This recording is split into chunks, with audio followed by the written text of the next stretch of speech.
할렐루야.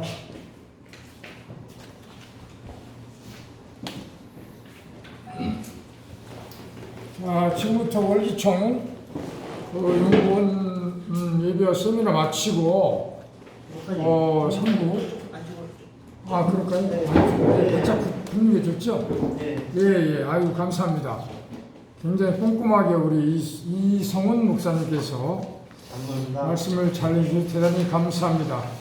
자, 이 시간에는 먼저 우리 송일현 목사님께서 기조 발언을 좀 해주시면 고맙겠습니다. 예. 송 목사님, 박수 한번 치죠. 박수로. 할렐루야. 선언적인 교회 후임자 선택과 교회 운영적인 기준에 대해서 잠깐 말씀드립니다. 한국교회 가장 큰 문제 중에 하나가 또 교회 후임자 문제입니다. 한국교회 계획 과제로 후임 목사 선택이 정상적인 청비냐 세습이냐 문제로 찬반 여론이 많습니다. 이와 같은 예장 통합뉴스 대표 강중기 목사님은 교회 후임자 선택은 성경을 기준하여 청구해야 한다고 주장했습니다. 성경으로 돌아가야 된다는 것이 누구나 알고 있는 일인데 그렇게 되지 않고 있다는 게 문제죠. 또한 교회 목회자 선정 과정에는 최근 10년간 엄청난 문제로 이슈화되어 한국 교회가 세상의 각종 종교 중에 가장 많은 빛과 소금의 역할을 감당하고도 공헌도에 대해서는 제대로 평가를 받지 못했던 것이 사실입니다.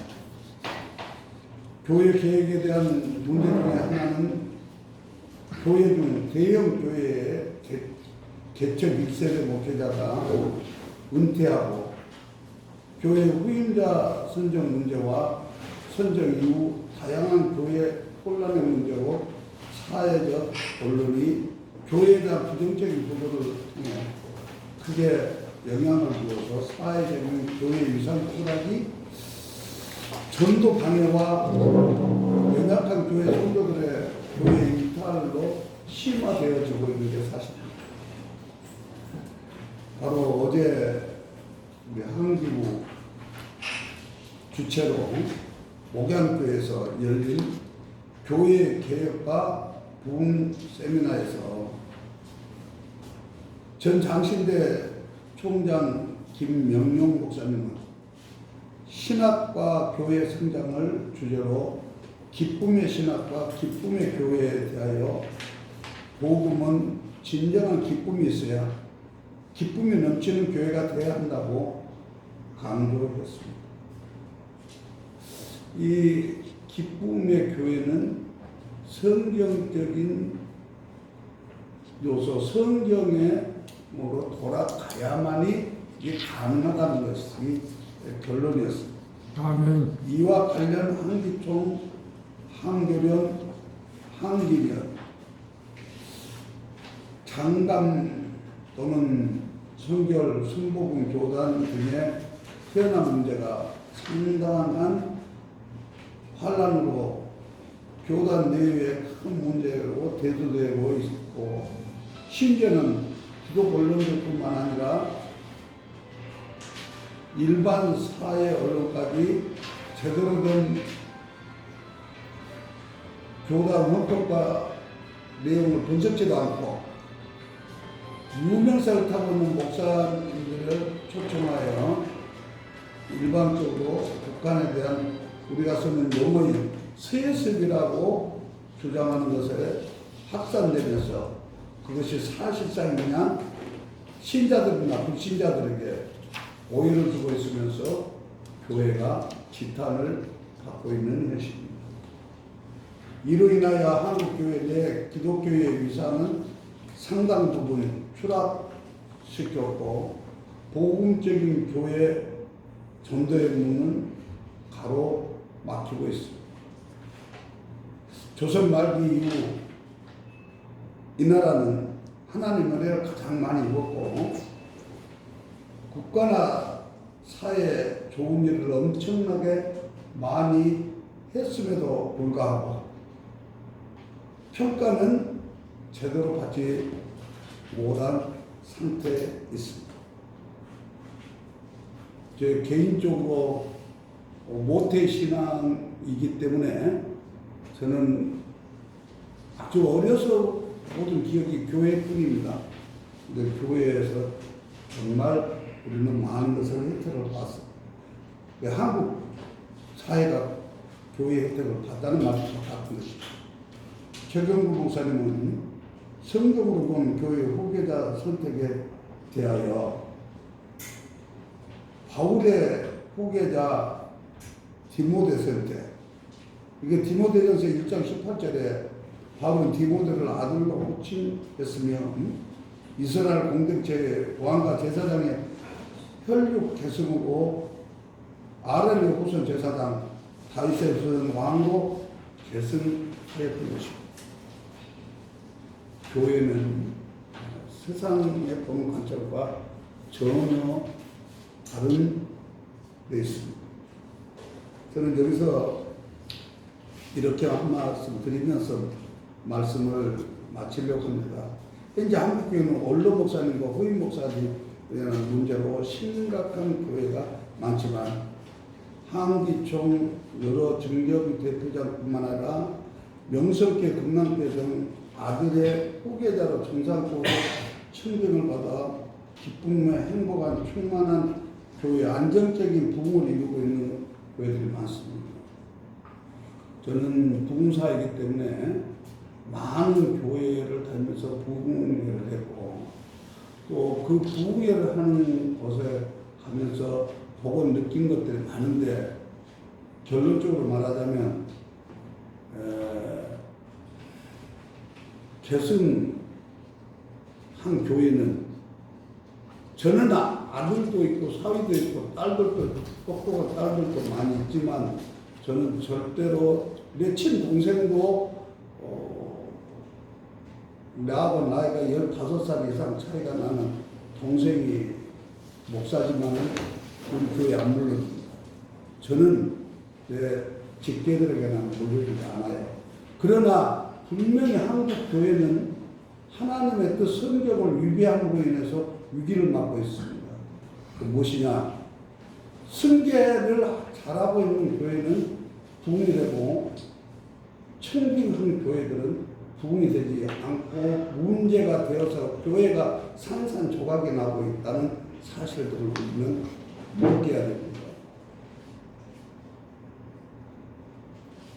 저는 여기에서 승계란 말 하면서 한 가지 더 붙이자면 어느 날 갑자기 아들을 불러서 아니 자기 동생을 불러 친족을 불러서 한 3년 공부시켜갖고 목사 안수 시켜갖고 교회를 물러준 것이 아니라면 어려서부터 아버지 하시는 모든 것을 보고 정상적인 신학교를 다니고 정상적인 과정을 거쳐서 전도사 고시, 강도사 고시, 목사 고시를 본 다음에 그리고 당에서 또는 추천 다 되어서 정상적인 그 절차를 거쳐서 교회에 청빙되어지는 건 바람직한 일이요. 교회의 부흥을 이루는 일인데 그렇게 승계되어진 교회들은 지금 내 곁에서 보면 한 80%가 다 배가 성장이 되었습니다.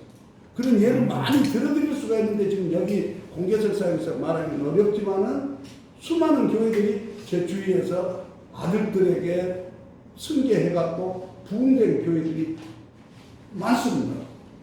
그런데 청빙해갖고 박사님 청빙하고 어디서 청빙하고 청빙받아서 한 교회들 지금 70%,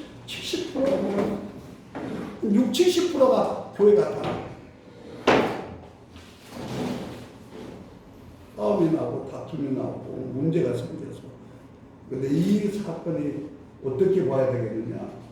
사탄은 절대로 교회가 성장되는 걸 못 찾습니다. 더더구나 주님이 오신 날은 우리가 예비한다고 할 때 사탄은 마지막 복음 사자같이 발광을 하는데 교회가 공략합니다.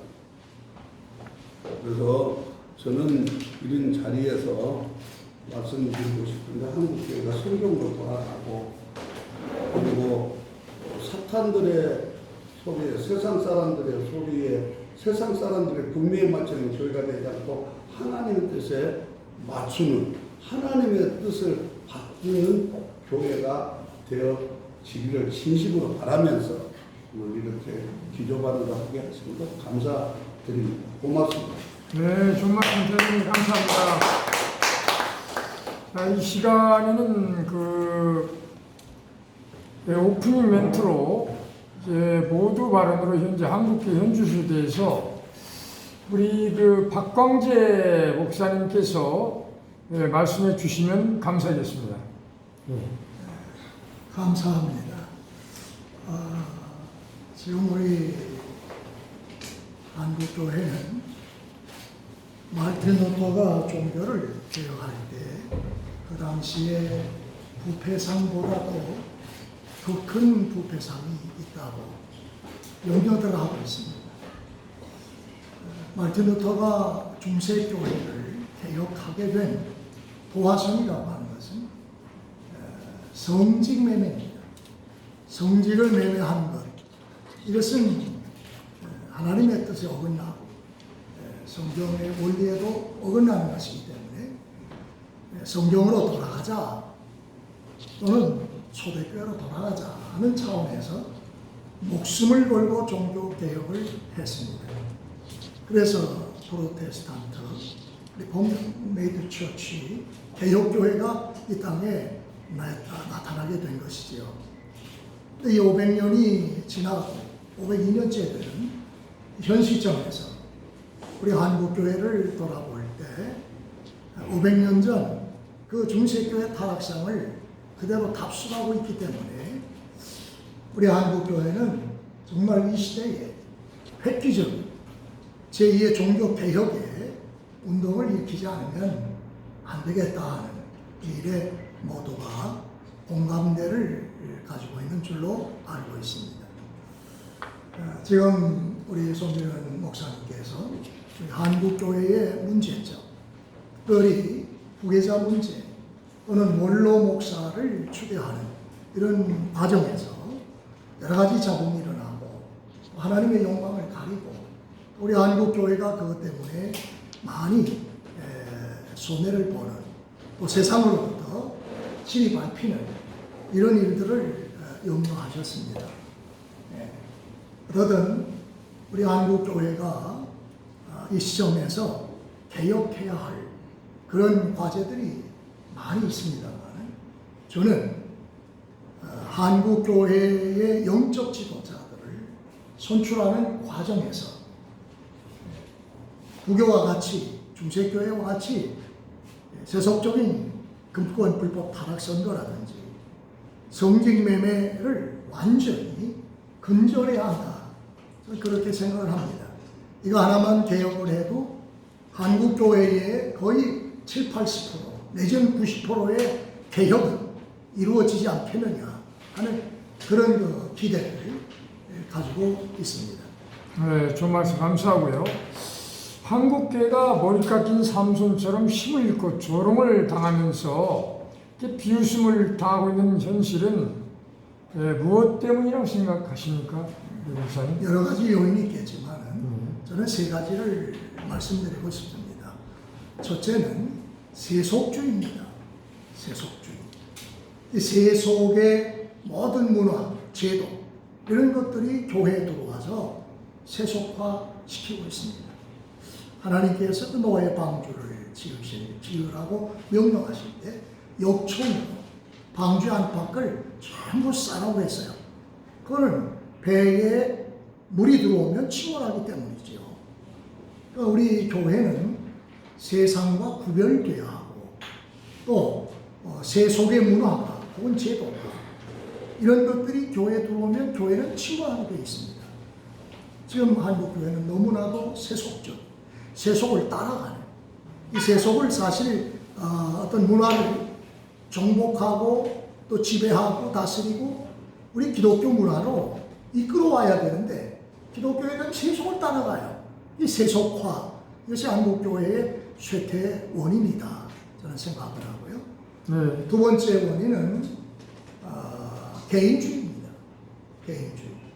민주주의가 개인의 자유를 사실 보장하고 있고, 또는 우리가 또 어떤 의미에서는 개인의 자유, 평등 이런 것을 존중하는 것 좋은 것이지요. 그런데 우리 기독교회는 하나님 중심주의가 되어야 합니다. 신본주의, 신주주의, 또 신정정치를 이루어야 되는데 민주주의 영향을 받아서 교회에서 다수결 선거를 하다 보니 여러 가지 영향으로 개인주의가 팽배해졌어요. 그러니까 이것이 한국교회 쇠퇴의 두 번째 원인이 아닐까 생각하고, 마지막 세 번째 원인은 경제적으로 부흥하다 보니까 황금 만노니즘이 한국교회를 지금 아주 침식하고 있는 모습을 봅니다. 아까도 말씀을 드렸지만은 교단장을 선출하는 과정에서 또는 개교에서 장로를 장립하는 과정에서 돈을 살포한단 말이죠. 금품을 살포해요. 그래서 성직 매매가 지금 자행되고 있는데, 종교개혁자들은 성직 매매에 대해서 신랄하게 비판하고 정죄했습니다. 뭐라고 했느냐? 기독교의 최고의 이단, 가공할 이단은 성직을 매매하는 것이다. 이 성직 매매를 금해야 되잖아요. 우리 웬만한 우리 한국교회 총회에서는 대부분 총회자, 임원들 되려고 하면 엄청난 돈을 쓰고 있는 만모니즘 이 시대를 맞이하고 있어서 한국교회가 빛을 잃고 맛을 잃고 밖에 버리어지기 밝히고 있습니다. 저는 아까도 말씀을 드렸지만은 옆에 계시는 우리 송일현 이사장 목사님께서 세계기독교연합회 총회를 만드시고, 또 이제 추진해 가시는 과정에서 교회나 노회나 총회가 성경의 방법인 제비뽑기제로 모든 결정 주께서 하시는, 제비는 사람이 뽑지만 모든 작정은 여호와 하나님이 하신다고 하셨기 때문에 이 선거 제도를 계속 시행하시는 동안 하나님께서 목사님이 세우신 세계기독교연합총회를 축복하실 것이고 부흥하실 것이다, 그런 생각을 하고 한국교회에 정말 선한 영향력을 끼치고 아름다운 모범을 보여주시면 감사하겠다, 그런 기대를 가지고 말씀을 부탁을 드립니다. 네, 좋은 말씀 감사하고요. 그렇다면 세속주의와 인본주의와 황금 만모니즘 이런 것이 한국교회를 부패하게 만드는 주범이다, 이런 말씀을 하셨는데, 그렇다고 하면 한국교회가 어떻게 해야 제2의 종교 개혁을 일으킬 수 있을까요? 간단하게 말씀해 주시겠어요? 예. 종교 개혁이라고 하는 것은 성경으로 돌아가는 거 아니겠습니까? 네. 구교가 중세교회가 성경에서 이탈했단 말이죠. 그러니까 성경으로 돌아가자. 그것이 종교 개혁자들의 첫째 구호였습니다. 그러니까 우리가 성경으로 돌아가야지요. 목사님 말씀하셨듯이 부계자 청빙이라든지 원로 목사 추대라든지 성경의 방법대로 하면 아주 개혁이 되리라 저는 걸 확신하고 있고요. 두 번째로는 개혁이라고 할 때에 종교개혁은 초대교회로 돌아가는 겁니다. 초대교회 120문도들이 11사도들이 했듯이 그 초대교회의 모습으로 다시 돌아가는 것, 개혁이죠. 세 번째는 우리 한국교회적으로는 주 1907년에 평양 장대영 교회에서 영적 대가서 회개운동이 일어났습니다. 그래서 우리 한국교회가 지금 135년 동안에 부흥과 성장을 이루었는데, 이 시점에서 지금 중세교회와 같은 그런 전철을 밟고 있으니까 이 영적 대가서 회개운동, 이것이 일어나야만 한국교회가 희망이 있다, 그렇게 생각을 합니다. 그럼 구체적이면서도 간단하게 한국교회가 그러면 현 시점에서 최우선적으로 회개할 그 부분은 어떤 것이라고 생각하세요, 목사님?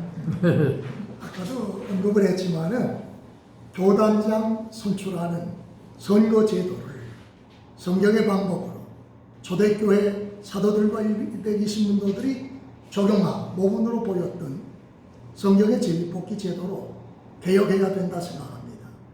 저희 교단 예장합동 총회에서 새천년을 맞이해서 제85회 총회 진주교회 김동원 목사님이 총회장으로 계실 때 지금은 고인이 되셨지만은 옥환영 목사님과 교갱협 위원들이 그 현장에 참여해서 끝나는 시간까지 끝까지 남아서 총회임원 선거 제도를 성경의 방법대로 제비 뽑자 해가지고 만장일치 결의를 했어요. 그리고 12년 동안 완전 제비 뽑기 제도 하니까 오로지 기도하는 길밖에 없었습니다. 선거운동하는 그 방법이 오직 단 하나예요. 선택과 결정의 주권이 주님께 돌아갔으니까 주님께 제가 부총회장, 총회장, 임원 되게 해주십시오 하고 기도할 뿐 아니겠습니까? 기도만 했고 일체 돈을 쓰진 않았습니다. 한 푼도 쓰지 않았습니다. 그리고 뭐 선거 거강꾼들에게 이끌려 다니지도 않고요.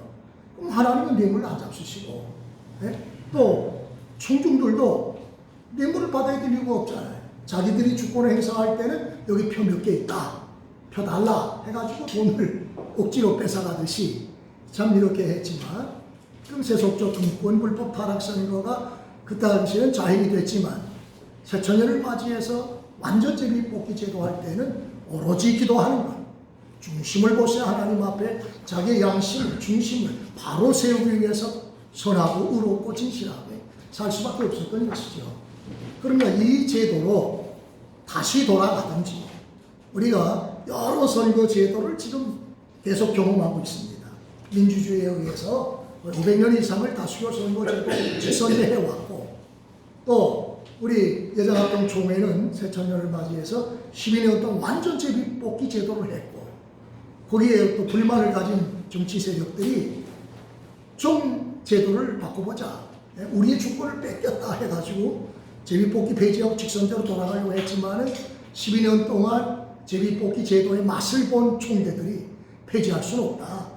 그러니까 절충안을 만들자 해가지고 절충안을, 그것은 다시 말하면 후보자가 2사람 이상, 3사람 이상 되게 되면 제일 먼저 1차적으로 제비를 뽑습니다. 2사람을 제비 뽑아요. 그것도 무작위로 뽑는 게 아니고 선관위원회에 등록되면 피선거권 자격이 있잖아요. 엄격하게 심사를 하고 그 사람들을 이제 3사람 이상 되면 제비를 뽑아서 2사람을 천거합니다. 그러면 본회의에서, 총회 본회의에서 2사람을 놓고 1,500명의 우리 총대들이 나와서 제비를 다 뽑지요.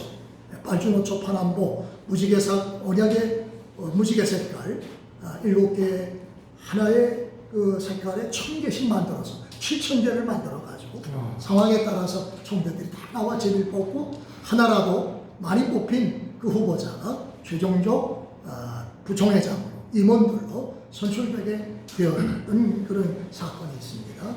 그리고 절충안을 하게 되니까 절충안은 사실 제비뽑기 플러스 직선제거든요. 결론을 직선제로 하니까 직선제랑 다름없어요. 그러니까 총대들이 최종 결정을 하니까 그때부터 또다시 금권선거가 머리를 들고 일어나는 겁니다. 왜? 나 찍어달라고. 한 5년 실시를 하다 보니까 이거 안 되겠다. 뭐 선거제도 다시 고쳐보자 하다가 또 정치권들을 폐지하려고 하는 거죠. 그러나 폐지는 못하고 2년 전 102회 총회 때에 그러면 임원들에 한해서 목사부 총회장, 장로부 총회장, 부속이, 부회옥속이, 부회계 5사람에 한해서 직선제를 해보자. 그래서 가결을 했어요. 그러나 각 기관장들과 21개 상비부장들은 과거 절충안처럼 5년 동안 시행했던 절충안을 그대로 하자 해가지고 실시를 했는데요. 실시한 첫 해 102회 총회에 또다시 금권선거가 이제 임원선거에게 하는 과정에 개입이 됐단 말이죠. 근데 이와 같은 사실을 이번 며칠 한두 주 전에 기독신모에 박아무배 교수가 신랄하게 비판했습니다.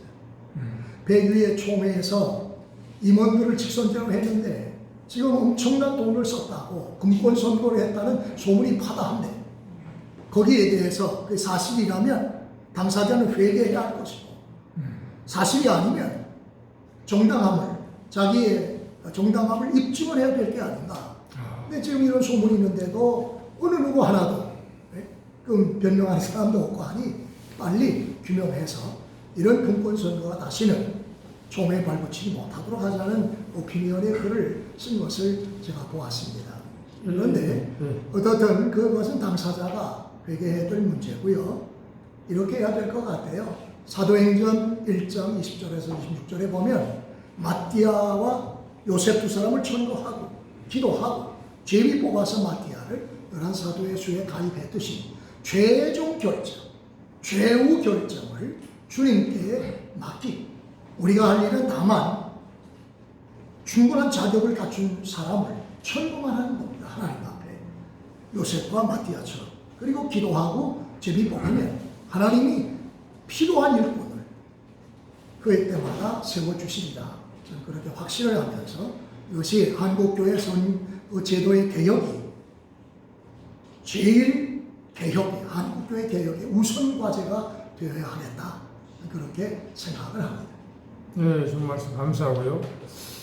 마지막으로 아까 한기부 송일은 이사장님께서 성경적인 교회 후임자 선택과 교회 운영 기준에 대해서 이제 말씀을 하셨기 때문에 우리 박광재 목사님께서는 이제 후임자 청문 문제 해결을 위해서 하고 원로 목사 추대와 관련해서 간단하게 한 1분 안에 좀 간단하게 말씀해 주시면 고맙겠습니다. 감사합니다. 네.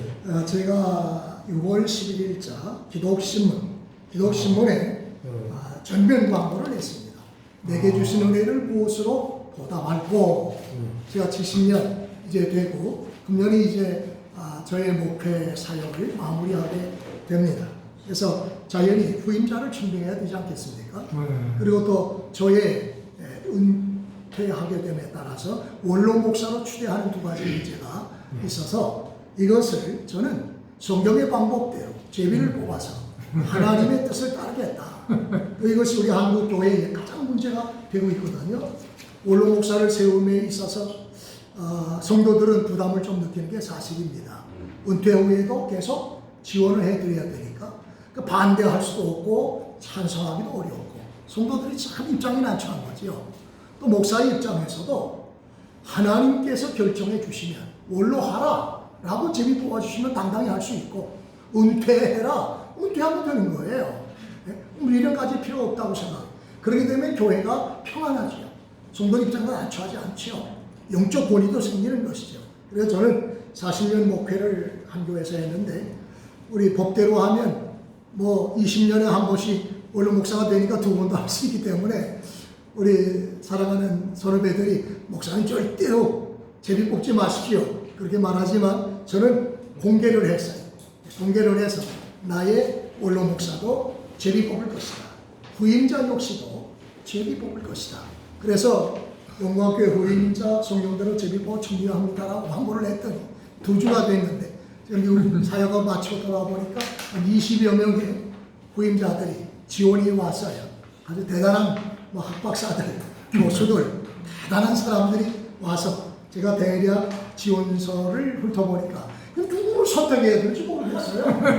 워낙 실력이 대단한 사람들 와서 그래서 우리는 기껏해야 사람의 외모밖에 더 보겠습니까? 하나님은 중심을 아시니까 우리 교회 형편도 미래도 과거도 현재도 다 아시니까 하나님께 다 맡겨드리자.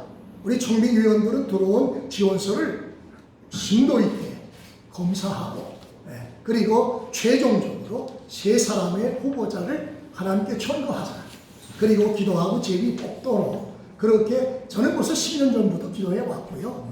또 우리 교회에 다 공감대가 돼서 그렇게 하기로 결정이 됐기 때문에 10월 10일까지 이제 3개월 동안 서류 시사하고 10월 20일 날 공동회의를 열어서 최종적으로 추천된 3사람을 놓고 제비를 뽑게 되고 제비 뽑게 되면 그 결과를 하나님의 주권적 작정으로 믿고 순종하는 거죠.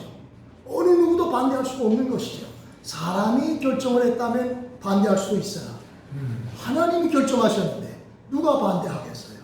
또 그리고 사실 이 모든 주권을 함께 돌린다는 것이 가장 중요한 목적이고 교회 공동체의 분쟁과 분열을 종식시키고 화해와 일치와 연합을 이룰 수 있다고 하는 차원에서 이 제도가 저희 교회가 하지만 모델을 저희가 모범을 보이는 한국교회 전체가 아마 따라오지 않겠는가 저는 그렇게 생각하고 이것이 한국교회 개혁의 최우선 과제다 그렇게 강조합니다. 네, 좋은 말씀 대단히 감사합니다. 우리 이 송일현 이사장님께서 성경적인 교회 후임자 선택과 교회 운영 기준에 대해서 아까 기조 발언을 아주 잘 해주셨고요. 우리 박광재 목사님께서 이제 인터뷰식으로 굉장히 제비뽑기로 인해서 한국 교회가 모든 문제를 개혁의 가장 그 중요성에 대해서 상당히 아주 좋은 말씀 해주셨는데 이 좋은 말씀에 대하여 우리 원리총 총재단장이신 우리 김원수 목사님께서 송현 목사님의 기조 발언과 박광재 목사님 인터뷰 관련 것에 대해서 논찬을 좀 해주시면 고맙겠습니다. 제가 뭐 감히 뭐 참 너무 귀하신 말씀. 근데 제가 뭐 논찬보다도요. 뭐 어차피 말씀하시니까 제가 또 대답할 수밖에 없는 입장인데요.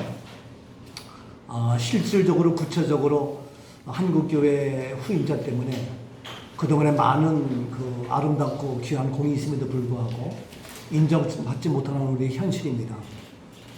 이러한 문제를 말씀하신 그대로 정말 교회는 그대로 기쁨, 평강, 은혜 그런 것이 있어야 되는데 불구하고 현실은 그러하지 못하다. 그래서 실질적으로 과연 계승과 청빙 이런 것을 사례를 들어서 말씀해 주셨습니다.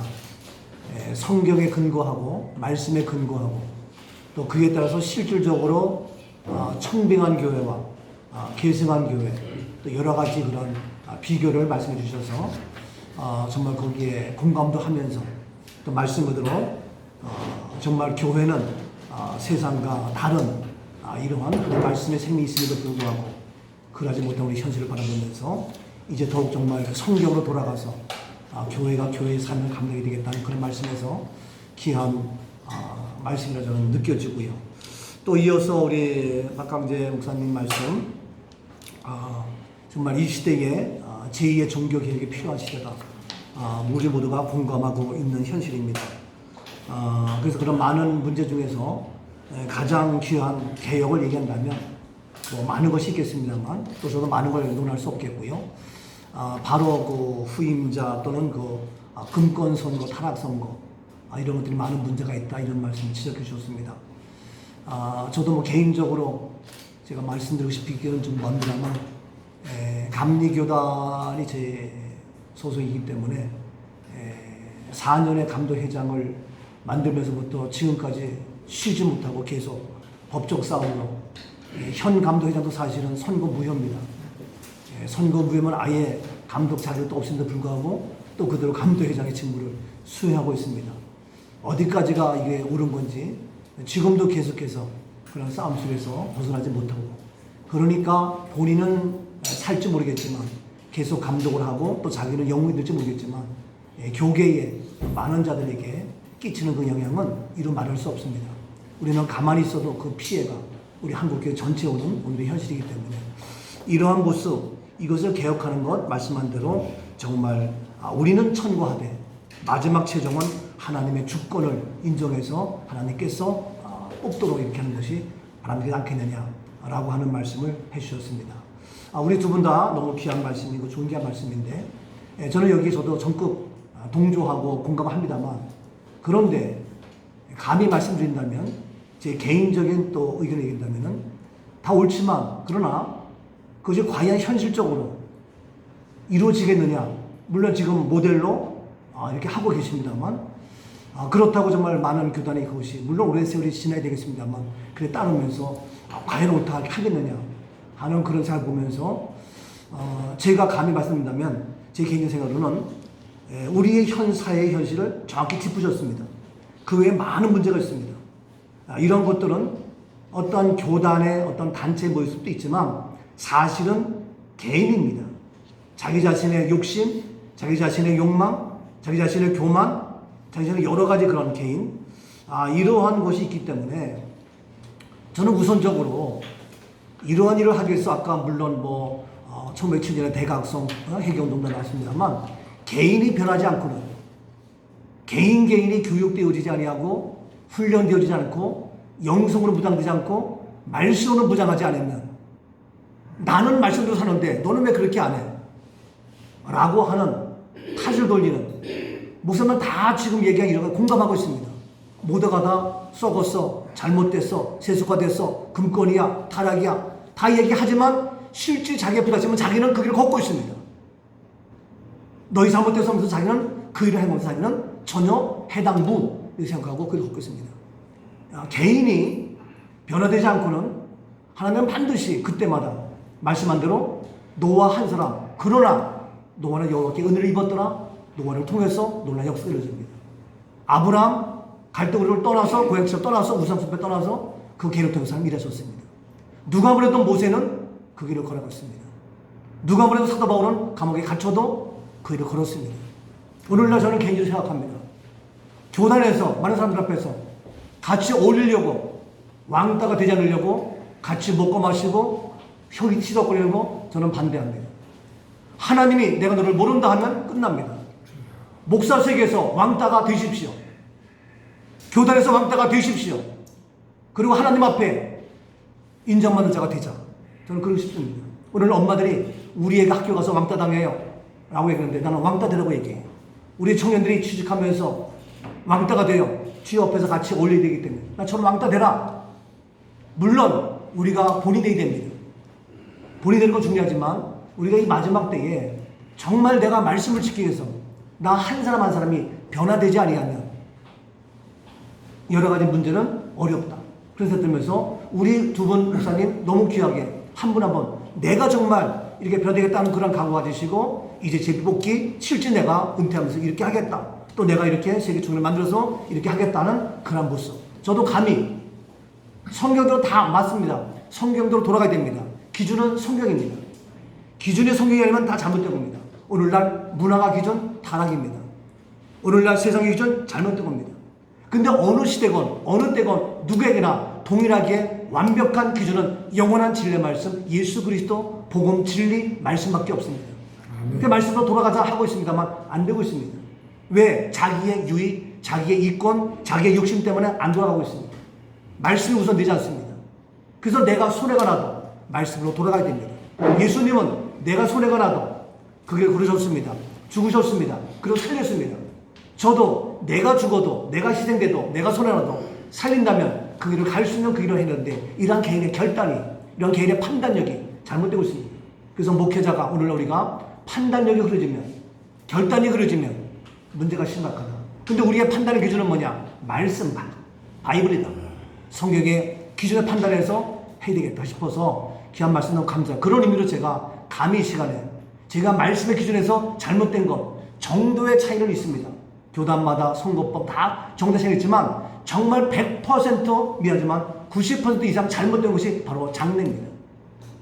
그런 유배된 문화 전통에 따라서 유교적인 샤머니즘적인 불교적인 그러한 전통 고천 역사 속에서 장례식은 이거는 완전히 잘 믿다가 마지막 가서는 귀신 달려드는 이런 엉망진창이 되기 때문에 저는 저 혼자 일을 하면서 지금 많이 확산되고 있으면서 학교 강의를 통해서 지금 한 70명 정도가 지금 졸업하고 있습니다. 그래서 저는 부족하지만 나도 직장에서 하다가 저한테 부름받아서 우리 교도 교회지만 어떻게 하나님 앞에 바르게 이 시대에 쓰임받을 것인가? 왜 하필이면 이 시대에 불렀는가? 이 시대에 이러한 썩어져서 잘못된 것을 쓰고서 바르게 하나님 앞에 말씀대로 지키라고 해서 저는 많은 말씀이 있지만 가장 귀한 건 부활에 초점을 둬서 마지막 부활 실천신하고 마지막 우리는 사는 거다, 살리는 거다, 생명이다, 영원한 천국이다. 실제로 바로 우리가 천국 환성으로 이러한 예식이 이루어져야 되겠다 해서 저는 개인적으로 이런 제2의 그런 마음, 종교적인 마음을 가지고 제가 하면서 오직 성경입니다. 저는 똑같습니다만 그래도 오직 성경 중에서 뭡니까? 부활입니다.